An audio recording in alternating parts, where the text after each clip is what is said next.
ediyorum.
Bu mesleği zaten çocukken böyle bir yeteneğim vardı. Çocukluğumdan gelme bir yetenektir, beceridir.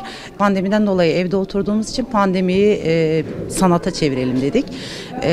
Pandeminin ilk başladığı günlerde koronaları, işte sosyal mesafeyi anlatan emojileri çizerek başlattırdığımız bu mahallede sonradan işte mahalle biz korona değil daha güzel şeyler istiyoruz deyince biz böyle bir şeye giriştik.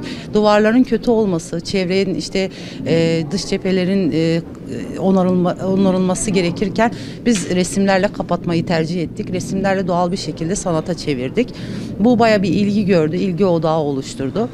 Mahalleye neşe kattı, çocuklara neşe kattı. Çocuklarla beraber, gençlerle beraber eğlenerek, vakit geçirerek bir de eğitim içerikli bu resimleri duvarlara çizdik. 3 kişiyiz. 3 tane aynı mahallede oturan hanımlarıyla beraber yapıyoruz bu işi. Üçünün de yeteneği ve becerisi de var. Gönüllü olarak çalışıyoruz. Gönüllü olarak yapıyoruz. Tabii ki desteklerin sağlanmasını istiyoruz. Çünkü biz bu işi büyütüp daha güzel yerlere getirtmek istiyoruz. Çocuklarla beraber, gençlerle beraber yani bunları ciddi bir anlamda bir yerlere kavuşturalım diyoruz. Çünkü Batman'da bu bir ilk oldu. Sokak sanatı Avrupa'da zaten meşhur bir şey. Yani bunu bir de Türkiye'de Batman'da başlatmamız daha bir anlamlı ve bunları bayan olarak yapmamız çok daha büyük bir anlam kazandırıyor. Bunları biz bayanlar başlattırdık tabii ki. Biz 3 bayanız, gönüllü yapıyoruz. Önce mahalleden başladık. Tabii projemiz büyürse daha büyük mahallelere el atmak isteriz. Yeni bir dernek kurduk. Sanat Derneği, Sokak Sanat Derneği. Umarım bunu büyütürüz. Çimento olsun, sıva yapmamız için, daha güzel projeye el atmamız için, çocukları sevilmesi için, daha başka mahallelere gitmebilmemiz için yardıma ihtiyacımız var, desteğe ihtiyacımız var. Umarım buradan sesimizi duyururuz. Yaklaşık 6 ay oldu. Yani ablalar başlattı. Ondan sonra biz hani komşular devam ettikleri sürece ben de onlara katılmak istedim. Resmi sevdiğim için yani ilgi duyduğum için başladım. Çok güzel geçti, eğlenceli geçti. Yani zevkle yaptım resmi de sevdiğim için. Sonra yani mesela sokaklarımız dar olduğu için önceden bu kadar güzel değildi. Resimlerimizle güzelleştirdik. Çocuklar bize katıldı. Yani güzel, eğlenceli bir vakit oldu çocuklarla da. Bu şekilde.